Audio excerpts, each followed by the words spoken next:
So again, you guys are stuck in the scarcity mindset. And it's very convincing. So let's move on, okay? So this is something that we'll go back to later on, okay? Because I cannot convince you today, this morning, that everything you believed about the world and about yourself is wrong. Okay, you're still stuck there, like, okay, there's scarcity. And you're right, there's scarcity, but we also live in a world of abundance. Okay? And a lot of things that you believe are just misconceptions about the world. Okay, so we'll go back there, okay, later on. All right, so let's move on. Okay, so we've done money now, right? Now let's do another question. Let's do a question of happiness.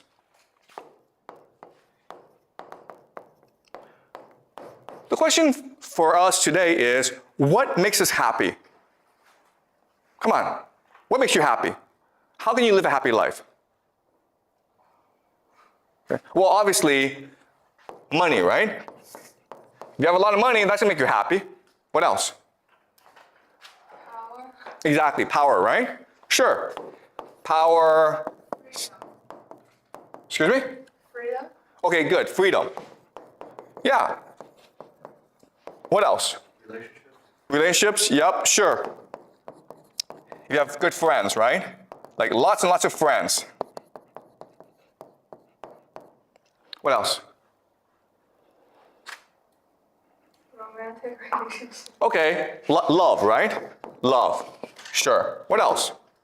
Like video games, I guess. Vacations, okay? Lots and lots of things, okay? What you will discover about this list is this. You are thinking about individual happiness.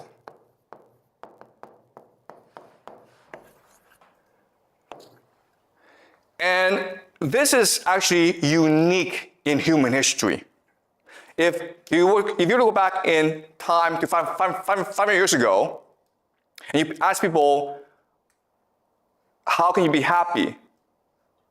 They would focus more on collective happiness. In other words, if your community were not happy, you cannot be happy.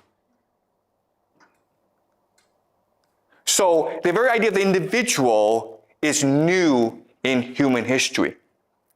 Before, we understood that if you want to live a happy life, you need to take care of your family. You need to take care of your community. For them, for us, throughout most of human history, happiness meant helping others, being generous to others. So, for example, let's just say that I go off and I wander and then I find a lot of gold, right? I come back and what's the first thing I do with all this gold? Do you guys know? And this is like the ancient past. Dig a hole and put them inside. Okay, yeah, good, right? We're gonna dig a hole and put that money inside because we want to give it to our children. That's a modern mindset. But what did they do before? And this happened throughout every society. If I became rich one day, what's the first thing I would do? Show off. Hmm? Show off. No. Okay, so we'll learn this, okay? But the first thing that people did was they had a big feast for everyone. They spent all the money on a big feast. Because what mattered was your reputation within the community. What mattered was your generosity.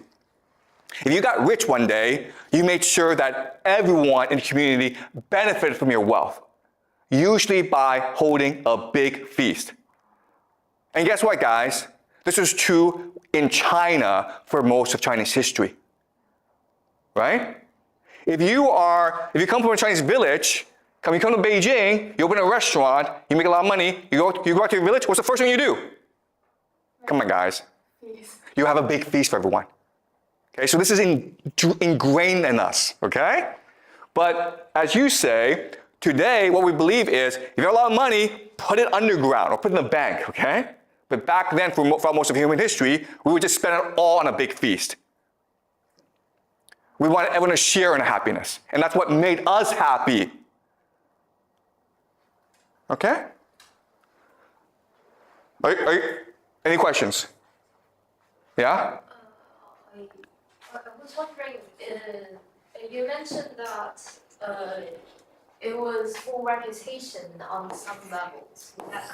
Would that count into as your individual happiness? Because after you get rich, you care about your reputation. Okay. Yeah, so you're asking, is this about individual reputation? And again, I mean, this is hard, okay?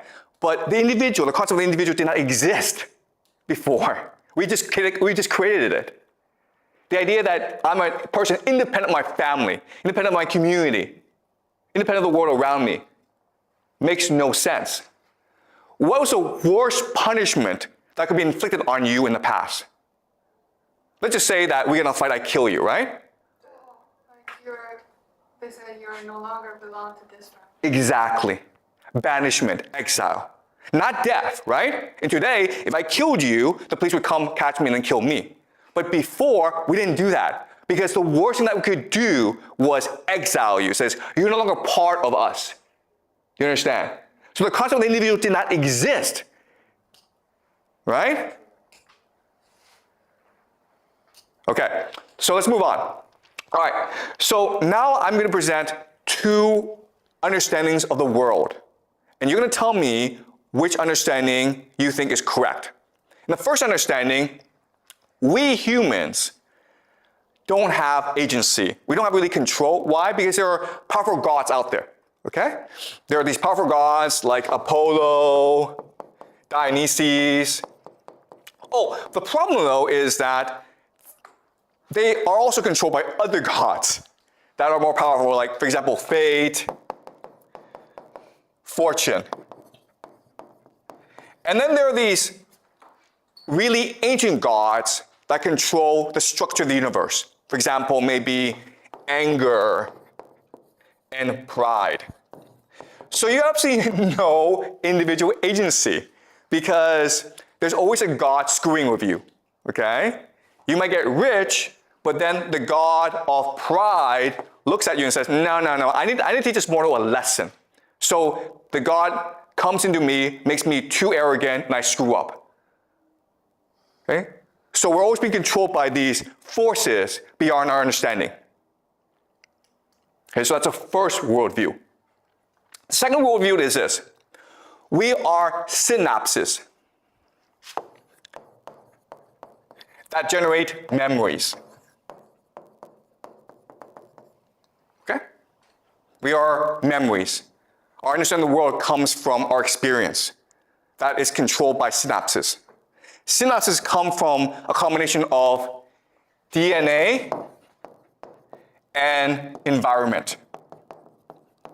Our genes and our interaction with the environment, our experiences.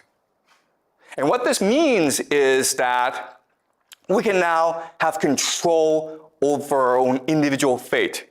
If you're angry, it's because some experience or some genes made you angry, and this anger becomes reinforced in your memories. And therefore, if you do proper therapy, if you do proper reflection, if you do some exercises, you can better control your anger and therefore control your fate. Okay? So in the first worldview, there are lots and lots of gods. They're evil and they're random, and we have absolutely no control over our fate. We can only hope to get lucky in life and not piss off the gods. In the second worldview, we are only a collection of our memories and we are only synapses. So if we're able to manipulate the memories and the synapses in a proper way, we can be free of all problems. We can be free of anger. We can be free of depression. We can be free of misery. All right? Let me ask you this question. Which worldview is a more accurate reflection of reality? Second one. Obviously the second one, right? Because this is neuroscience, science, or psychology or psychiatry. This is what you've been taught in school. This is what you all believe. Our entire society is structured around this very idea. And what you will learn in this class is it is completely wrong. It is the first one that is more accurate reflection of reality. The first one gives you more information, gives you a more accurate assessment of how the world really works. Okay? So now let me ask you this question. If the first worldview, and this is what we call polytheism, and polytheism for most of human history was the dominant religion, okay? Now we live in a world where the religion is science. Science is basically religion. So, why did we make this transition? What's the benefit? If you're a powerful person, why would you prefer the second one as opposed to the first one? Why? What's the benefits to powerful people? What does power want to believe the second one, but not the first one? They can blame your own failure for your own fault. Yeah, okay. So the idea of individual responsibility. Okay? So then there's more control. Okay? It's easier to control people in the system. Right? That's the first benefit. What's the second benefit? The second benefit is you will work harder, right? Because in the first system, you're like, you know what? I don't need to go make a lot of money because if I make a lot of money, the gods will punish me and make me proud. So I'm just gonna like enjoy life and take it easy. All right?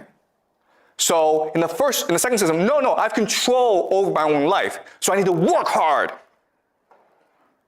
Okay, so and again, the entire point of the system is to make you work as hard as possible, because when you work hard, that generates real wealth for the powerful people. Money does nothing, okay? Money just incentivizes you to work hard.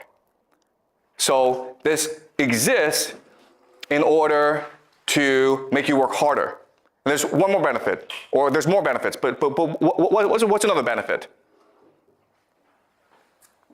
Okay, the other benefit is this. Powerlessness. It makes you powerless. Why? This system is designed to make you absolutely powerless. Why? You can't control anything. Why? Everything is controlled by gods and fate. No. You see again, this is how you're brainwashed. You believe one makes you powerless, but that's not correct. Two makes you powerless. Why? What's the difference between 1 and 2? Why is it in number 2 you are powerless? You're playing in the game that who has the power wants you to. Okay, so the problem with number 2 is you are incapable of collective action. Because you think all the source of your problems is the individual in you and not society.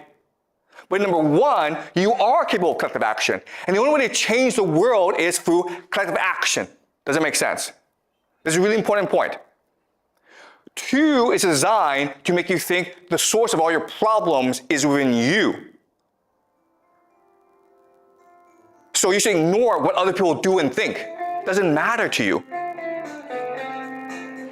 And therefore, you're incapable of identifying with other people. You're not capable of collective action. If you're not capable of collective action and you feel really miserable, what you will do is play video games or watch porn all day. Okay? And that's what's happening in society today. Yeah? But in number 2, like from experience, we would know that you should listen to the others' advice, or you should take others' perspectives and not just. So in number 2, who has authority? Who do you listen to? You listen to scientists, right? Scientists. Because this system was created by scientists to trick you. Okay? This system, you think, oh, it's science, therefore it must be real. Guys, let me give you a piece of advice, okay? If you're ever feeling sad and you are depressed, what should you do? What should you do? What have you been taught to do? If you feel sad, you're depressed, what should you do? Walk around. Okay, yeah, the correct answer is walk around, but that's not what you've been taught, right? What have you been taught to do? Tell your friend or parent. Okay, telling your friend, telling your parent, that's actually really good, right? So walking around, exercising, resting, talking to a friend about your problem, that's all really good. But what have you been taught to do in school? Really? If you are feeling really, really sad, what should you do? You should go talk to a psychiatrist, right? Yeah. You should talk to a psychologist. And what will he do? What will he or she do? Okay, well, I'm gonna give you a piece of advice, okay? And you can test it out for yourself. But if you're feeling sad and you are feeling depressed and you feel you have to talk to a psychiatrist, and you do so, I will make you a bet that the psychiatrist will make it a lot worse. You will feel worse after talking to a psychiatrist. Okay? And the reason why is the system is not designed to cure you of any problems. The system is to make you dependent on authority. You know that if you feel sad, well, you know what? Just go for a walk, talk to a friend, you'll feel better over time. But the system teaches you, no, if you feel sad, go talk to a psychiatrist who will give you drugs. It's designed to make you dependent on authority, yeah? I want to ask, like, in scenario one, rule number one, wouldn't God also be an authority? Like, God would also be authoritative. That's actually a great question, okay? God is authority. Okay, that's actually a great question. Thank you so much.